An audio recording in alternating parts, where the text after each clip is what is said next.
Hey, what's up, YouTube? Just about to make another video talking about more Colossal Warfare stuff.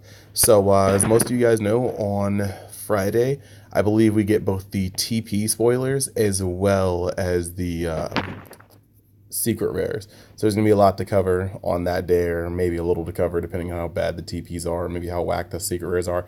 Whatever. I got cross fingers. Predictions already out. I believe that we're going to get a black, like what, Makiura Demigra form, which is the little demon form he takes. It's been in like Heroes and stuff. I'm not sure if it's been in Xenoverse. I stopped playing that game a little bit ago.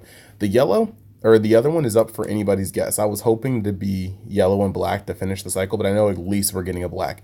There's another funny thing. Dokkan put up a banner, not a banner, but a little tag advertisement at the bottom of their loading screen, and it had the Super Saiyan 4 art, possibly an SPR art for Piccolo, and then a Makiura Demigra form. And then they just took it down last night. It's only been up for a day, and they took it down last night. So they may have accidentally spoiled it.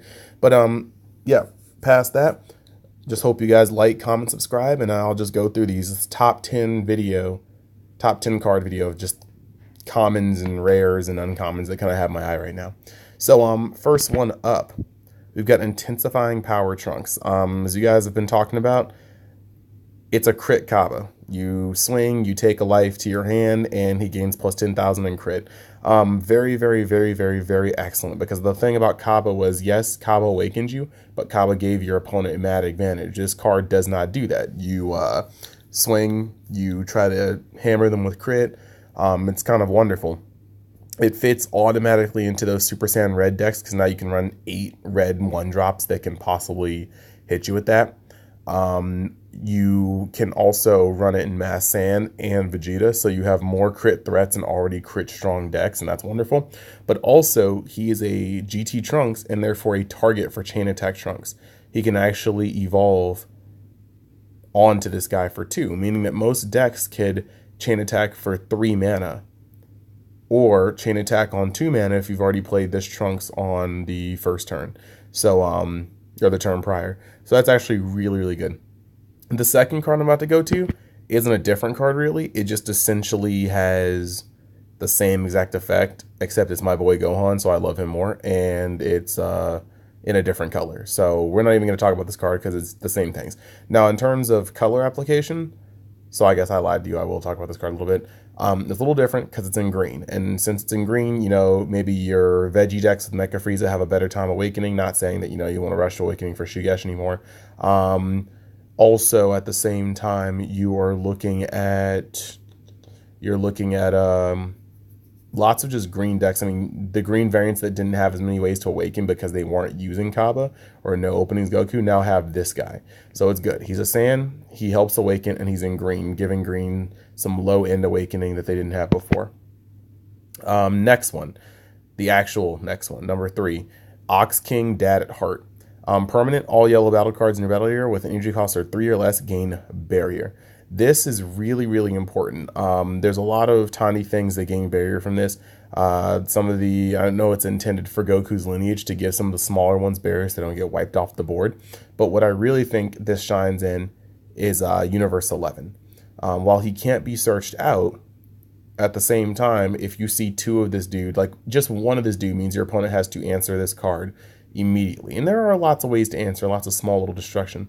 But if you have 2 of this card, then your opponent can't target any yellow 3 or less, which means that they can stay on the field to drop your Jiren.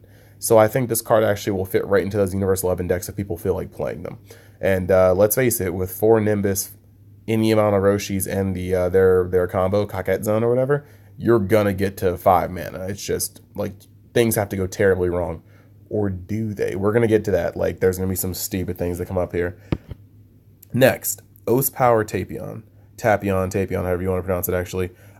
He's the cycle that's going around each card, well, you know, I'm next on the list, but each card, each color has one of these. There's a couple things that they put around each color this set, and one of them is a card that when you combo or attack with it, it mills into the graveyard. They put all of these in every color except black. Black is a slightly different one, and I'm actually going to get to that. It's one of my favorites. But they also had these in, I think, 2 or 3 out of the 5 colors. I think green has something similar, but it's slightly different. Green has one of the Universe 6 Namekians, but at the same time, Tapion is able to come down for 3 mana. Once he comes down for 3 mana, you can choose up to 2 cards in your life and add them to your hand. If you choose to add 1 or more of the cards to your hand, choose up to 1 of your opponent's battle cards with energy cost of 5 or less and bounce it to the top of their deck. So if Phoenix will Wind Blast your opponent's battle card to the top of the deck while giving you 2 life. The important thing about this is that Super Saiyan 3 Goku can play it on curve. All these cards add Awakening to decks that didn't previously have Awakening. And so they're trying to make Awakening more accessible, but these cards are also very, very nice. And the fact that you don't have to take 1, you don't have to take 2, you don't have to take any. You take as many as you'd like, and as long as you took 1 from your life, you're going to get an effect. So that's already pretty good. But this thing is 3 mana, which means on turn 2 for Super Saiyan 3, they can slam this guy down and then just awaken. It makes the deck a lot more consistent, and actually that was one of the things that kind of held it back before. It's like if it couldn't awaken, it was a vanilla on the front side. So now you've got this thing that just helps it awaken on turn 2. It's on curve, and that's going to make Super Saiyan 3 a lot more vicious because once it's awakened, it's one of the best leaders in the game. Objectively, it's probably the best leader in the game by itself in a vacuum because of the untap capabilities and the way you can play on curve and your mana above your opponent. Next cards, Dragon Fist Super Saiyan 3 Son Goku. Barrier Double Strike, 6 cost, 2 of those becoming or needing to be blue, meaning it's not splashable, it's kind of splashable. When this card attacks, choose up to 1 of your opponent's battle cards, ignoring Barrier, that's a huge thing, and return it to its hand. Then untap 2 of your energy. So basically, this dude is a Soul Striker on a battle card. When you play him, you're actually able to just, if you're playing Soul Striker, I've been fooling around with the deck for a little bit, I'm not going to lie. I'm not sure if this next format that's coming up is going to be very friendly for mid-game, late-game decks, but it is what it is. Soul Striker playing this card, you actually just untap so much more of your mana. Like if you thought Gotenks was bad, this card is dumb. You net your opponent's field, ignoring Barrier, and you untap. You can have this guy on the field on 6 mana, not even turn 6 because God knows Soul Striker is going to use ramp. But you play this card, swing with Soul Striker and tap 2, swing with this guy and tap 2. You have 4 of your 6 mana already untapped.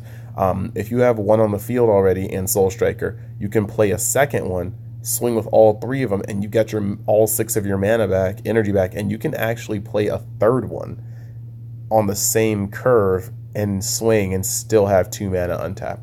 So this guy is actually really, really destructive, and I think he's actually the finisher / combo extender / boss card that blue actually needs. I think this card actually makes mono blue have a top-end card that actually does shit, which is amazing because, let's face it, SR Beerus didn't really shine after TOP.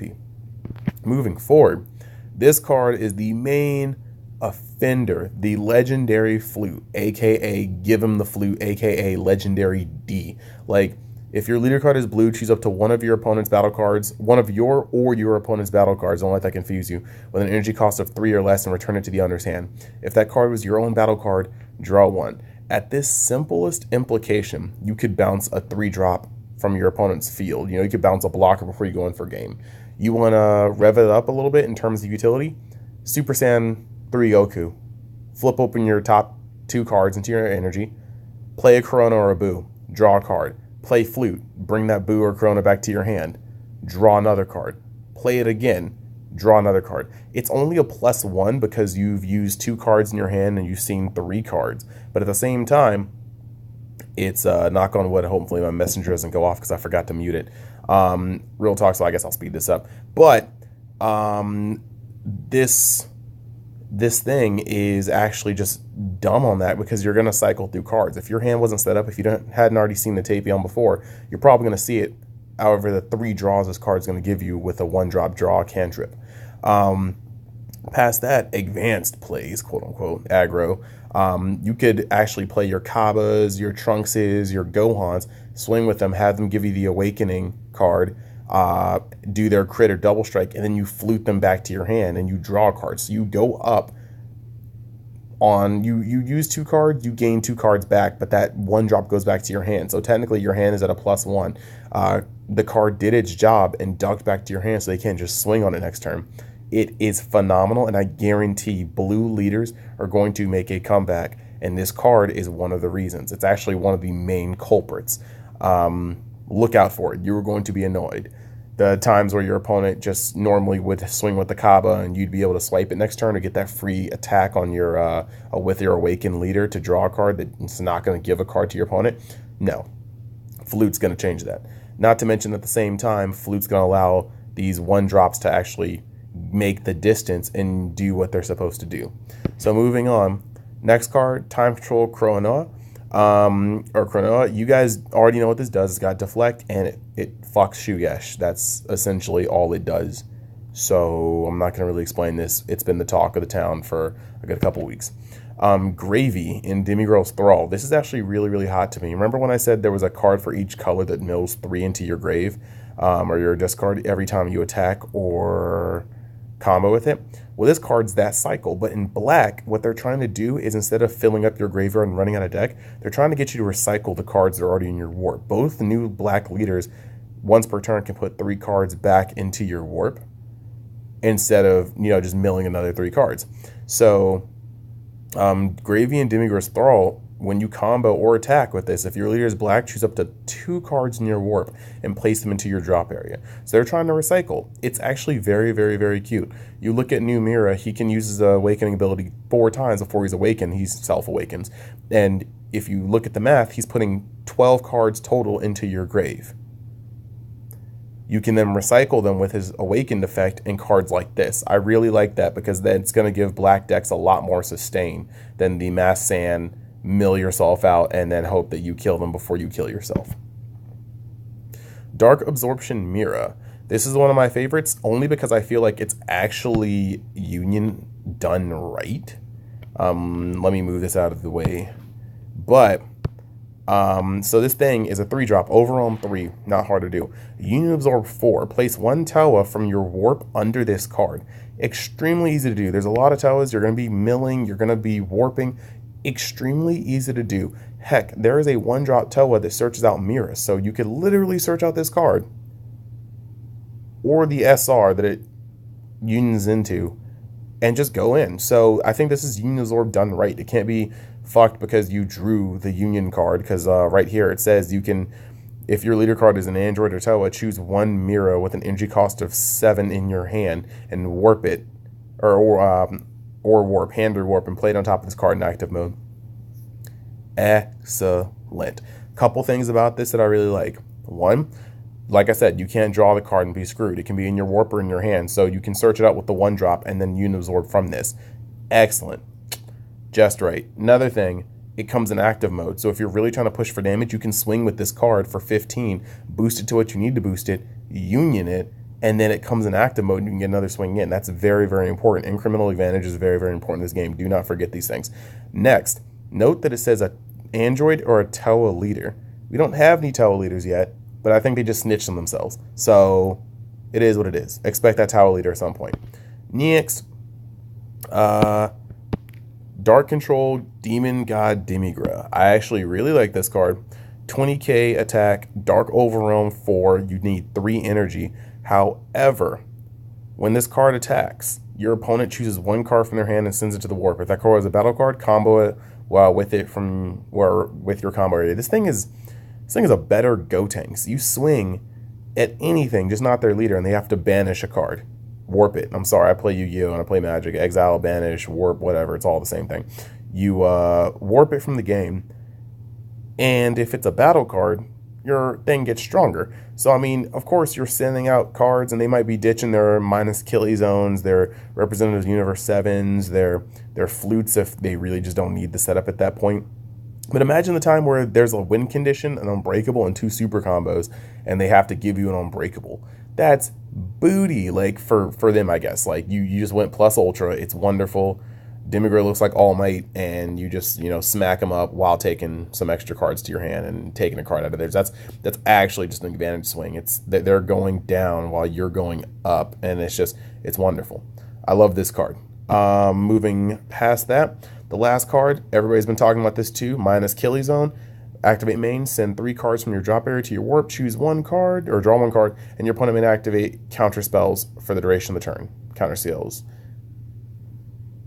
I guess it makes Cell work more, but really what it really does is it allows decks that have top-end bombs to not get absolutely sodomized by Bloodlust within 1 mana energy. So that's pretty much it. These are the 10 cards I like the most off the bat from the rares, commons, and uncommons. I hope you guys like this. Like I said, remember to like, comment, subscribe, and on Friday I should be making a video about the secret rares release as well as the TPs, and please cross your fingers for me that Gohan is good and has the Universe 7 tag, because I'm waiting for that. Thanks. You guys have a great night. Bye. Great night. Great day. I don't know when I'm going to upload this. Great night. Great night. Peace.